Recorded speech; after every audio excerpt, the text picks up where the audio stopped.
You saw that Van Latham. I think that's how you say his name. Van. Who the fuck is Van? Van Latham, I think his name. He was a black guy that used to be on TMZ. He called Kanye out on his narcissistic bullshit. Yeah, he weird body dude. Okay. Obviously, he used to be big as fuck. It got to be. Van Latham, you don't sound like you work out. But he had made a comment on Twitter where he was like talking about, hey, you know, what y'all don't want to address is the fact that your mom used to suck dick and she enjoyed it. She used to suck dick for fun. And, you know, he went on this whole rant of like, your mom was a throat goat and shit. He said this about Kanye West's mama? No, he was just talking in general. I mean, it's true. Exactly. And his whole point was, he was like, I'm trying to bring up the fact that your parents not only were adults, they were full human beings. Like, they were in their mid-20s by the time, in most cases, by the time they've had you. So that means your mama sucked the dick on the stairs somewhere. Your mama might be, you know, gave head on one of them old school couches. Right. And you might be the lucky seed that, you know, hit that, you know, but nonetheless, I'm sorry. Everybody who's listening today, welcome to the next episode of Talking in Tangents. All you tit heads out there, I'm glad you guys decided to tune in. Titty boys. Titty boys. All the titty boys and titty girls out there. Indeed. I'm your host, Anthony Truth Garrett. We got Michael Allen in the building today. And we, you know what it is. We just going to talk and see where it takes us. We're going to work on something other than my government name, but we're going to do it. Hey, well, you should. Yeah, you know what? I thought about that. Mikey Owl or some shit. I don't know. Here's one of our first tangents. When were you given the first nickname that stuck, and why did it stick? Man, fuck that. Fuck that shit. Because you want to be funny. Okay, all right. I'm gonna be. It's I guess it's trauma for me a little bit. You know what? And I think 99.9% of the black community's nickname comes from a place of trauma. But I think it's almost ritualistic though. It's almost like I'm not gonna lie. It's almost like it's the black community indoctrinating you into don't being a bitch. Yeah, like that's it. Straight up. Like if you little big head, like that's little big. So and then it turned to Lil B, and then you grow up and it was like, hey, that Lil B right there. Lil B. Stop calling Big B now. Exactly. And then you get some white friends, but that's Brainiac. You know, like it just keeps just growing. It keeps elevating. You know. So childhood nickname, I only had one, Spanky. Because you was bad as fuck. No, to be honest with you, I don't know. My dad gave me that nickname. He had one for both me and my brother. My brother's was Boogity Boo. I clearly don't know where the fuck that spawned from, but I was Spanky, he was Boogity Boo. But thing is, my dad would always call me Spanky, and every now and then my father would drop that name in front of my friends. Like he like, hey Spanky, come in the house. And I was like, oh my bad. Like he'd just say my bad and walk off like and my friends would be like Spanky. I'll be like nigga. Because like just Kevin Hart got a homework named Spank. Yeah, right. Yeah, but I think around like 21, he called me that one more time, and I was like, hey dad.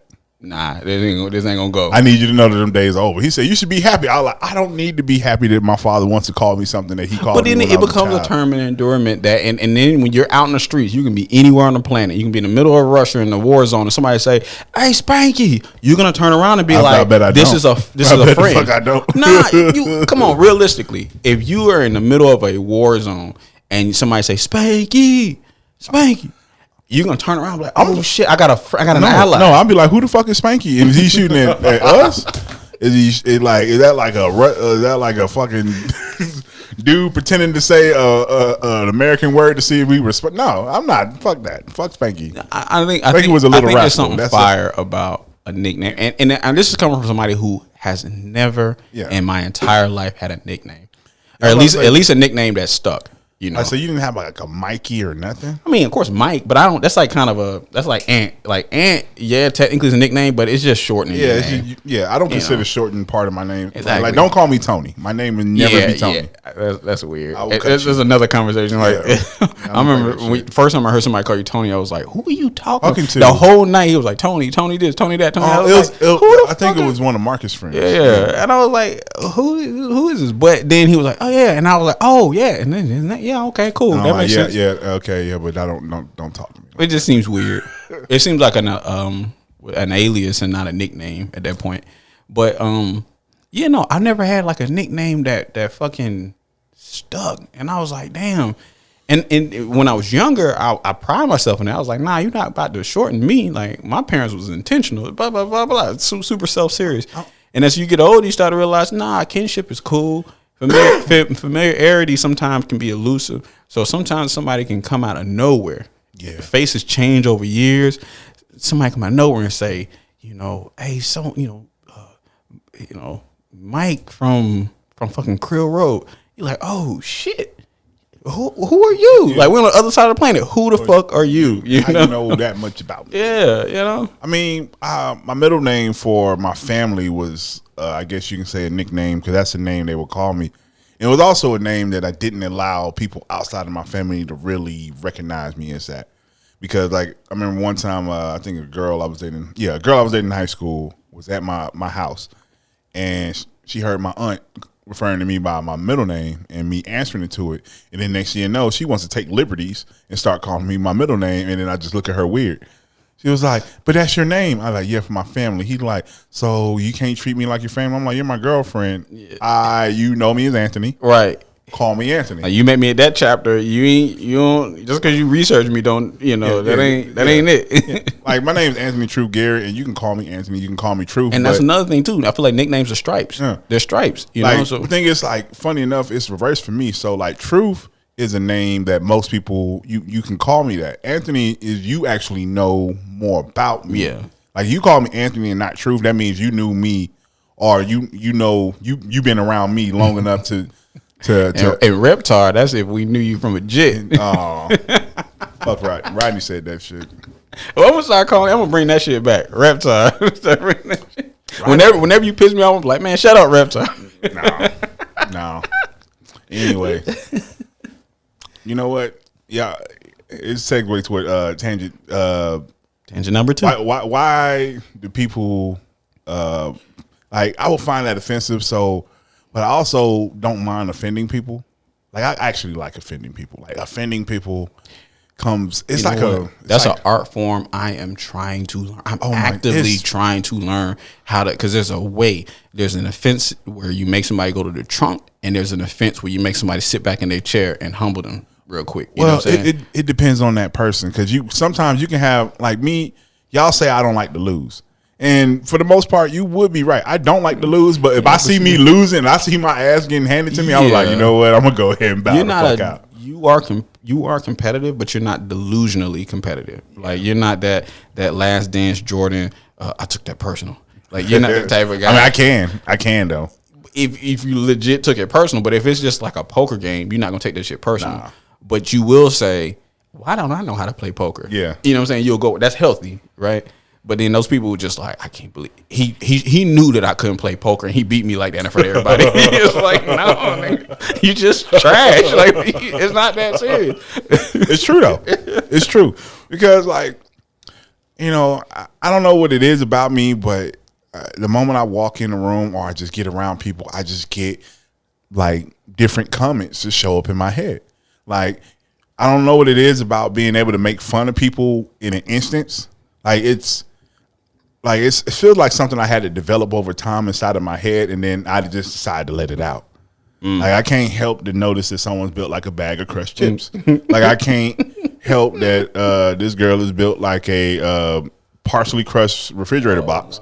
Oh my god! And that girl looks like a computer bag, so, or at least her ass looks like it. But and I be feeling bad for people like that, because I be like, yo, you probably one of them people who has a precondition to like some weird strange disease. Yeah. You know, like flat assness, myofootitis and shit, where your big toe fall off at 30. You know, some what's the old school Nasatol? Nasatol, you know, like, no, you just got that weird ass fucking, you know, Dr. Seuss body, you know. Yeah. But thing is, with wanting to offend people, I don't mind people trying to offend me back. Like, I know I don't have the greatest build, but thing is, I want to see what people. I think honestly, I like to see what people can say. It's almost like a competition for me. There is a sparring essence about it, like a kind of, you know what I'm saying? There is a fighting essence about it, but say I'm a Pisces, you know, anecdotally, we take shit too serious sometimes. Yeah.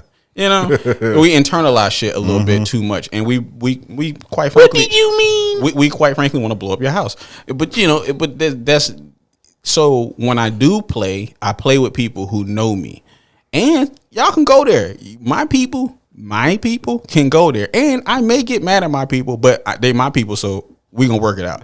If you not my people, if you haven't earned that entry level to my VIP section, I'm gonna kill you, just like that. I'm gonna kill you. Yeah, I mean. I typically, if I make like, don't play with me. You don't know me. I mean, but the thing is, you know, I'm very honest with people. I'm like, look, if I can't joke about you, we'll probably never be friends. Like we can never. Yeah, but you gotta again. If you were to meet me today, you didn't know me years, decades ago in high school. You can't jump out the bushes with. You at least had the social awareness to say, okay, cool. He's an interesting cat. Let me approach him with respect.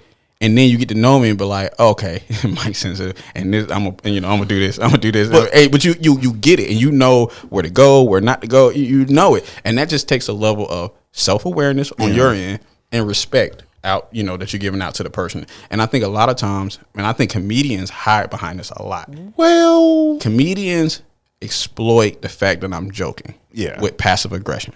That's not cool. It's not. Because a lot of them not clever enough to do that. Well, because they're not joking. They're just saying it in the end to hope that it can be. And if you take offense to it, like, I'm just joking. Like, no, the fuck you weren't. Like, you don't know me enough to be joking like that. Well, the reason why, okay, so, like, say I just met you today. Remember what I said to you when you first came in the house? I'm like, you look like you're about to start training for the New York Marathon. I probably still would have said that to you if we just met. Yeah, that was a service level joke. Yeah, and that's what I mean. Like I probably still find a way to crack on you a little bit, but I'll make it so it's not really a bad thing to crack on. It's just, oh, I do look like I'm training for the New York Marathon. And I think that's it's just, you know, the level of social intelligence where you're like, I know this is surface level. I'm cool. This is broad, and it's true. Funny is. When it's like true, and I go like, I can see that, and I automatically in my head picture somebody warming up at the starting line, like doing that little 70s jug, and I'm like, okay, cool, you know. But if I walk in, it's just like you look like somebody who grandma just died, you know, like some random shit. You're like, whoa, nah, the fuck, you know what I'm saying? You look like, you know, you like somebody who dog got cancer. You're like, whoa. Okay, that's funny. That's funny to me. No, that's sad. I'm like, damn, man, your dog lost one of his legs. Sad. Like, you can't hit that deep. And there's certain white comedians that feel like shock value is the top pillar of comedy, and it's not. It's just not. It's only funny if shock value is a gimmick unless it has context. Let's talk about that. Okay, well, I can agree because like comedians that I know that do shock value are what's that dude named Daniel Tosh. He's very shock value. Even Amy Schumer, Lisa Lampanelli, and these are all very gimmicky people. Like their shock value comes from like for the ladies, they'll just say stuff that they feel like greatest of all time, Richard Pryor, shock value, but his whole thing was building context. His whole thing was building he would tell a story, the beginning, middle, and end, and you knew what type of person was going through this. So to anybody else to hear this shit, you're like, what you mean you grew up in a brothel? What you mean you deal with prostitute?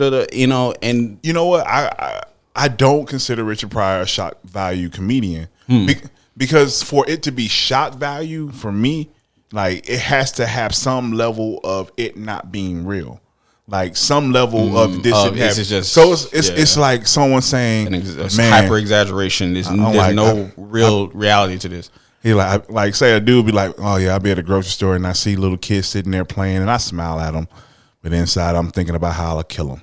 Like that's shock value because he's just saying something that I didn't know he was gonna talk about killing a child. Like you didn't know he was going to take it there, seeing a little kid playing. But that still can come across gimmicky because it's only so much before we realize, oh, okay, he does the grumpy shtick. Yeah, he does the psychopath shtick. But when he does he builds the entire bit up from the beginning of the set of I'm slowly getting tired of people, and it goes all the way to I'm in the grocery store and I look at kids and I da da da da da. Then it's like okay, but it's still a shock value behind it. What I'm saying you is, know what I'm saying? Like okay, I'm trying to think of an example of a shock value comedian where you're just like you just boom boom boom. Every punchline ends with a, but there's nothing behind it. I'm trying to think who was notorious for their shock. Okay, what's that woman's name? What's that lady's name? I know you're talking about. She like you talking about an older woman that just passed away? No, it's like a Jewish white woman who she gross, but she fuck with black dudes. That's all of them. That's literally all of them. That's literally all of them. That's you're right. Some just better at hiding. She had her own show on Comedy Central. She was like what Amy Schumer was for a second. She was before Amy Schumer. She dated 50 for a a little while. Or she not Chelsea Handler. Not her. Okay, all right. But she looked like she would date Hannibal Buress. What the fuck is her name? Why could I picture that perfectly? Oh man, she had her own show. Like in one of her stand-ups, like she was literally singing and she was dropping it. Like she like, and niggers do this and niggers do that, and then like it. And then it's like her on a guitar, and then the camera swipe pans to the right, and you see like three black dudes just watching her. Yeah. And you just like, and I'm like, but she put that in her stand up special. Right. Like that's shock value. And man, why can I not think of her name? Man, she was big. I was about to say Amy Schumer crazy ass. Whatever happened to Amy Schumer? She got married. That ain't a happening that should stop somebody. Like what happened? Well, what I'm saying is she got married. She got married, man. Like she got. Didn't she get like? Wasn't there like a thing that came out that she was like perjurizing fucking bits and shit? Or was that the other girl? Amy Schumer, is that the one from Australia? No, that's that's the big one. Yeah, the one that they were like, you're literally not funny. Dave Chappelle said she wasn't funny. Yeah.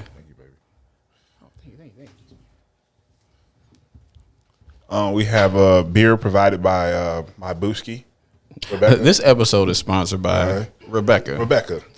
She brought us Tropicalia. The realest nigga without balls. And I can contest. No balls are involved. Nice kneecaps? Yeah, I love kneecaps. Yo, he went on for like 5 minutes about your kneecaps. Yeah, look at them kneecaps. Like, well, okay, look at that. All right. Knees too. Look at them knees. That is an overall great construction of a knee. Shit, Sexy. But damn, why can I, man? I didn't spend like 5 minutes trying to, let me just Google the motherfucker. 10 years later. Hold on. Sarah Silverman. That's who I've been trying to think of. I would have never guessed that. She definitely looks Jewish. Yeah, she's Jewish. Yeah. But back in the day, she a baddie. See what I say? Yeah, she's definitely a baddie. So the comedian I've been thinking of like very shock topic is Silverman. Like there's literally recordings of her saying, and we're hanging with my nigger friends or something to that effect. And black people are sitting there listening to her going, and she's like, oh, well, let me not say that again. Like, let me see if I can find that. When I first saw that, I was like, oh my God. And I mean, when I say ER, great. Dave Chappelle, like, what's Seinfeld? He let him say nigga. Hold on. He let Jerry Seinfeld say nigga? No, not Jerry. A new player has entered. Kramer's? No. Dave Chappelle, like in a setting, and they were all schmoozing and talking, and Seinfeld said nigga, and no one said anything to him. And Dave Chappelle was the only black person in the room. Yeah. I mean, I've been around white. Get closer to the mic, baby. Okay, let's talk about it. Have we come around to the? I need.